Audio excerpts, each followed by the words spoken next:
Okay, when you have a physical response that you are saying you're not consciously aware of of being afraid, we're just going to tell you right now, you guys are afraid all the time. Guaranteed, you're afraid all the time. We've never met anybody who isn't afraid all the time. It's, excuse us,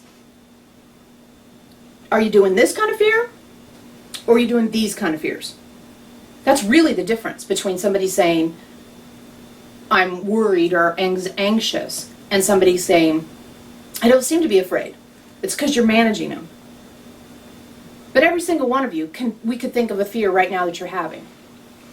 So, when you ask, do fears get stored in the body, what happens is the body will maybe offer you indications that the fear is there, even if you're not noticing it. Like an example, you're doing the dishes, and there's a sharp knife. You're afraid you're going to cut yourself. You are. You're afraid you're going to cut yourself. Are you up here with that fear, or are you going booka booka booka booka with that fear? We don't know, but you are afraid you're going to cut yourself. You have to be. Now you might say, well, I'm not really afraid like that afraid. Well, that's the point. Because you're not aware of it, you might say, why am I sweating? Well, you're washing a sharp knife. Your body's like, remember that gangrene lifetime we talked about earlier? Sharp things, be afraid. Your brain may go, I don't need to be afraid, but your body may be contributing to an awareness of it.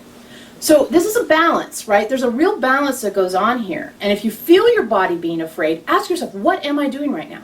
What am I doing right now? What am I doing right this moment?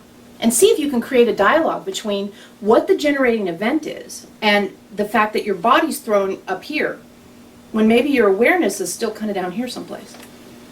That's a real individuated thing, but it's true.